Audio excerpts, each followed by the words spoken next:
жителей будет полезно, но и мы должны реализовывать свои фишки туристические, исторические. Вот одна такая фишка, она, слава богу, до сих пор есть, надо просто ей заняться. Это залог, 55-й квартал.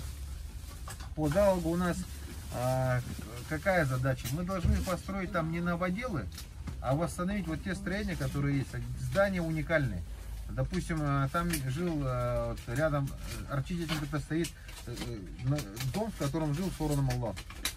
Да, и вот мы должны вот эти все дома сейчас восстанавливать. Вот сейчас есть уникальная возможность это сделать, потому что внесены изменения, в том числе в основной документ, который регулирует градостроительство, градостроительный кодекс.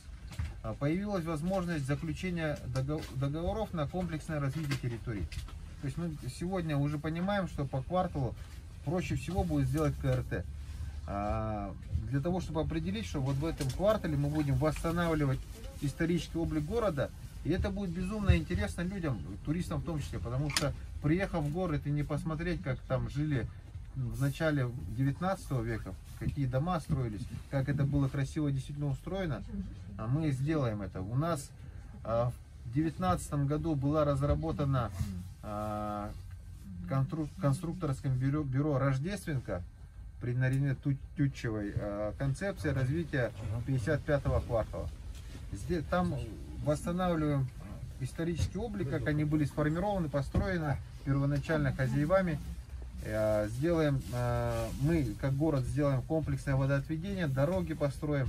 Ну и хорошая пешеходная такая туристическая зона по типу 130-го квартала в Иркутске, но лучше, потому что мы не будем строить новоделы, мы сделаем, восстановим вот эти вот старые строения. А вот можно, да, тогда вопрос как раз таки по дому купца Мигалкина, который раньше находился там, где сейчас Саха-экспоцентр. Сейчас эти здания выведены Федоровым на Чучур-Муран, и там они уже прогнивают, кажется. Вот с этими зданиями что будет?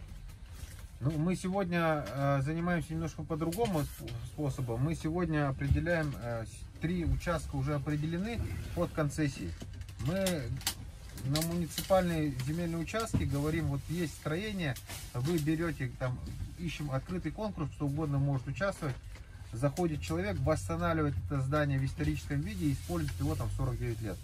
Плюс к этому мы вот с Сергеляцкого шоссе дом Манитаха туда перенесем. Ну и, соответственно, надо посмотреть, если они реально там загнивают, почему бы их не перевести на территорию залогов. Вот на залоге мы как раз таки должны собрать все старые здания, восстановить их. То же самое мы вот сейчас забираем с Сайсара одно здание. Его нам разбирает компания «Высота» Станислава Ивановича Сивцева. Расселили там людей, жили, мы его разобрали, передали совместно с ОИПиком и должны вот будем его реконструировать, восстановить на территории залога. Ну вот это относительно общественного пространства, это необходимо делать с двумя целями, чтобы было комфортно жить, чтобы вот одна из основных причин, для чего это важно, чтобы люди не хотели, людям нравилось жить в городе Якутске. Мы должны любить наш город, потому что здесь комфортно в том числе. Есть возможность погулять с детьми, с семьей, выходной день провести в хороших общественных пространствах. Вот озеро Талай же, на самом деле, оно поздно осенью билось, поэтому всех плюсов мы его не ощутили, да? Я уверен, что этим летом мы все оценим, насколько хорошо стало на озере Талай, благодаря вот этой концепции, которая там реализовалась.